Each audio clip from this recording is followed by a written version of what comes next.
ఎక్కడ ఎంత దూరమైనా సరే ప్రయాణం చేసి వచ్చి చూస్తారు. కాబట్టి మంచి నృత్య ప్రదర్శన ఏర్పాటు చేయడం కూడా ఒక పెద్ద సవాలే. అలాంటి కార్యక్రమాలను ఏర్పాటు చేస్తూ ఇవాళ ఎంతమంది ఆదరిస్తున్నారో మనకు తెలియదు. ఎన్నో సంస్థలు ఉన్నాయి, పేరుకు మాత్రమే సంస్థలు. వాళ్ళకి కళాకారులను ఎలా గౌరవించాలో తెలియదు, గురువులను ఎలా గౌరవించాలో తెలియదు, కార్యక్రమం ఎలా ఏర్పాటు చేయాలో తెలియదు. ఎవరెవరో మాటలు విని పక్కదారి పడుతూ ఏవో ప్రోగ్రామ్స్ ఏర్పాటు చేశామని ఆడంబరంగా చెప్పుకోవడం తప్ప ఒక క్వాలిటీ మెయింటైన్ చేసే నృత్య ప్రదర్శనలు చాలా తగ్గినాయని చెప్పచ్చు. నేటి కాలంలో మనం ఎంతో అభినందించాల్సిన విషయం ఏంటంటే, వీళ్ళకి ప్రతి వారం ఇక్కడ నృత్య ప్రదర్శన ఏర్పాటు చేయాల్సిన అవసరం అయితే లేదు. కానీ ఆ కృష్ణ పరమాత్మ యొక్క మరి లీల ఏమో తెలియదు. ఎందుకంటే కృష్ణుడు సాక్షాత్తు నృత్యప్రియుడు, అద్భుతమైనటువంటి నర్తనం చేసేటువంటి కృష్ణ పరమాత్మ ఆయన యొక్క లీల మాత్రమే అని మేము భావిస్తున్నాము. ఎందుకంటే ఇంతమందిని గ్యాదర్ చేసి ప్రతి వారం ఖచ్చితంగా ప్రోగ్రాం ఏర్పాటు చేయడం అనేది పెద్ద సవాలే.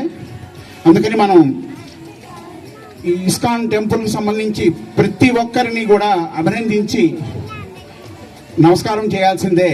ఎందుకంటే కళాకారుని ఆదరిస్తూ ఎంతో సముచితంగా గౌరవిస్తూ చక్కని నృత్య ప్రదర్శనలు ఏర్పాటు చేస్తున్నారంటే చాలా ఆనందించాల్సిన విషయం. కాబట్టి ప్రతి ఒక్కరూ కూడా వారి వారి పిల్లలని మంచి సంస్కారాలతో తల్లిదండ్రులను గౌరవించాలి, గురువుని గౌరవించాలి. ముఖ్యంగా గురువు గారిని తిట్టడం, ముందే మొహం ముందు తిట్టడం, వెనకాల తిట్టడం, ఈ సంప్రదాయాన్ని దయచేసి దానికి సమాధి చేయండి. ఎందుకంటే గురువుని గౌరవిస్తే ఇక వాళ్ళకి జీవితమే ఉండదు. నాకు తెలిసి నేను చాలా మందిని చూశాను. కాబట్టి తల్లి, తండ్రి, గురువు, దైవం ఈ నలుగురిని నమ్ముకుంటే జీవితంలో అత్యున్నత స్థాయికి వెళ్ళడం ఖాయం.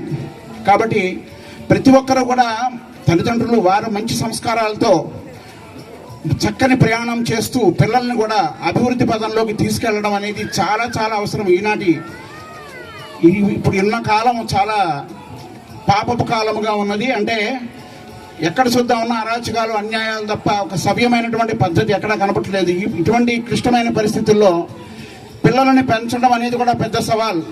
వాళ్ళు ఒక సక్రమమైన పద్ధతిలో వారిని క్రమశిక్షణగా ఉన్నత స్థాయికి తీసుకెళ్లడం అనేది కూడా పెద్ద సవాలే నేటి కాలంలో. కాబట్టి తల్లిదండ్రులందరూ అందరికీ సంబంధించిందండి, ఇది ఏ ఒక్కరికి సంబంధించింది కాదు, యూనివర్సల్. ప్రపంచం అంతా చూస్తూనే ఉన్నాం. పొద్దున్న లెగిస్తే పేపర్లో, టీవీల్లో ఏం జరుగుతోంది, ఏం కనపడుతున్నాయి అనేది మనం చూస్తూనే ఉన్నాం.